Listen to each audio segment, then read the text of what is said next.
24-এর আন্দোলনের সাথে বিএনপির কোনো সম্পর্ক নাই। এটা কোনো আমি বলছি না, অন রেকর্ড আছে। তাহলে শহীদ হলো কারা? আজকে যারা মঞ্চে বসে আছে তাদের ছেলে মেয়েরা, সামনে যারা বসে আছে তাদের ছেলে মেয়েরা, বিএনপির কেউ না। আপনি বিদেশে ছিলেন, আপনাকে যা বলা হচ্ছে আপনি সেটাই শুনছেন, কিন্তু প্রকৃত অবস্থা আপনি দেখেন নাই। 20, 30, 40 লক্ষ লোক ঢাকাতে কিভাবে প্রবেশ করেছে এক একটা রাস্তা দিয়ে।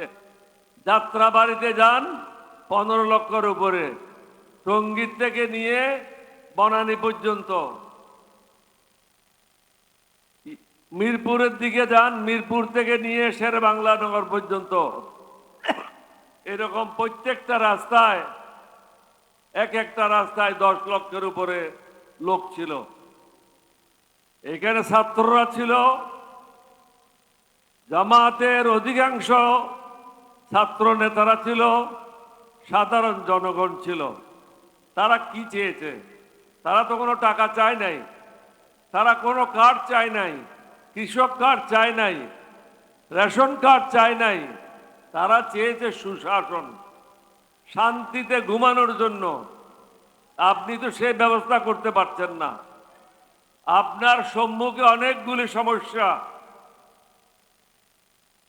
এই যে ডিজেল পেট্রোলের কারণে বাংলাদেশে দুর্ভিক্ষ হইতে পারে, রেকর্ডে থাকলো, দুর্ভিক্ষ হওয়ার সম্ভাবনা আছে। অর্থনীতি সামাল দেওয়া যাবে না, জনগণের উপর ট্যাক্স 3-4 গুণ বৃদ্ধি পাবে। ইতিমধ্যে পেট্রোল, ডিজেল, অক্টেনের উপরে অস্বাভাবিক হারে দাম বৃদ্ধি করেছে, যার প্রতিফলন প্রত্যেকের জীবনে ঘটবে। আইন শৃঙ্খলার অবস্থা মোটেও ভালো না। প্রত্যেক দিন দেখেন কয়েকজন লোক বিভিন্ন জায়গায় মারা যাচ্ছে। চাঁদাবাজিতে লিপ্ত আপনার দলের লোকেরা। আপনি বহিষ্কার করছেন। বহিষ্কার তো এটা কোনো কাজ না। তাকে জেলে ঢুকান,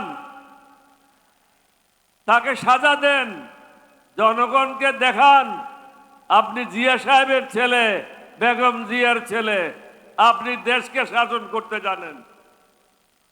না হলে পরামর্শ নেন। যারা আপনাকে ঘিরে রেখেছে এই বেষ্টনীর থেকে বের হন। বেষ্টনীর থেকে বেরিয়ে জাতীয় যে সমস্যা, আইন শৃঙ্খলা, দ্রব্যমূল্য, ট্রাফিক জ্যাম, ডিজেল পেট্রোলের সমস্যা, অর্থনৈতিক সমস্যা, আন্তর্জাতিক সমস্যা এবং তৃতীয় বিশ্বযুদ্ধ হবে, এটা এড়িয়ে দেওয়া যায় না। সুতরাং এই দিকে মন না দিয়ে আমাদের বিরোধী দলীয় নেতাদের সাথে বসেন, তাদের সাথে বসে জাতিকে এগুলি থেকে কিভাবে মুক্তি দেবেন সেটাই চিন্তা করেন। 2-3 দিনের মধ্যে সংস্কারের যে কথাগুলি আছে সেটা বাস্তবায়ন করেন। কেউ বলছে সংস্কার, কেউ বলছে অ্যামেন্ডমেন্ট। এরকম ধারাবাহিক বক্তব্য রেখে কোনো লাভ নাই। ধারা অনুযায়ী এটা কোনো ঢাকা ইউনিভার্সিটি না, ছাত্রদের পড়াচ্ছেন। এটা হলো পার্লামেন্ট। যার যে বক্তব্য রাখার কথা সে বক্তব্য রাখতে পারে না। এক মন্ত্রীর বক্তব্য অন্য মন্ত্রী রাখে। সুতরাং প্রধানমন্ত্রীকে বুঝতে হবে ওই মন্ত্রীকে রাখার কি কারণ আছে, তার যুক্তিকতা কি আছে। ধারাবাহিক না গিয়ে বিরোধী দলের সাথে বসে আপনি নিজেই বলেছেন অক্ষরে অক্ষরে পালন করা হবে। সুতরাং এগুলি পালন করে জাতীয় সমস্যাগুলি কিভাবে সমাধান করবেন, সুশাসন কিভাবে প্রতিষ্ঠা করবেন, দেশে কিভাবে শান্তি আসবে, এই বিষয়গুলি নিয়ে চিন্তা ভাবনা করেন। অন্যথায় কি হবে, প্রত্যেক জেলায় এরকম সমাবেশ হবে না, মিছিল হবে। কোথায় কোথায় সামলাবেন? 66 জেলায় 64টা মিছিল হবে, কোথায় সামলাবেন? আপনার পক্ষে কি সামাল দেওয়া সম্ভব? ঢাকাতে হলে হয়তো আর্মি নিয়ে আসবেন, পুলিশ নিয়ে আসবেন, কিন্তু একই সময়ে 64 জেলায় এবং প্রত্যেকটা উপজেলায় যদি হয়, সামাল দেওয়ার ক্ষমতা আপনার সরকারের নাই, আপনার মন্ত্রীদের নাই।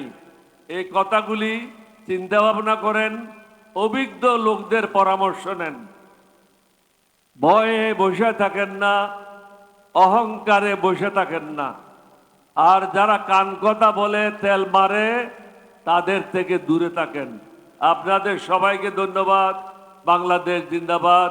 সবশেষে আমি বলবো, শফিক সাহেব এবং জামাত ইসলাম আমাদেরকে যে সুযোগ দিয়েছে আপনাদের সাথে একাত্মতা ঘোষণা করার জন্য, আমি এলডিপির পক্ষ থেকে ওনাদের সবাইকে আন্তরিক মোবারকবাদ জানাচ্ছি।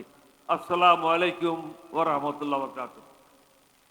সংগ্রামী ভাই এবং বন্ধুগণ, বাংলাদেশ জামাত ইসলামী আয়োজিত আজকের এই জাতীয় সমাবেশে এখন আমাদের সামনে বক্তব্য রাখবেন জাতীয় নাগরিক পার্টির সম্মানিত আহ্বায়ক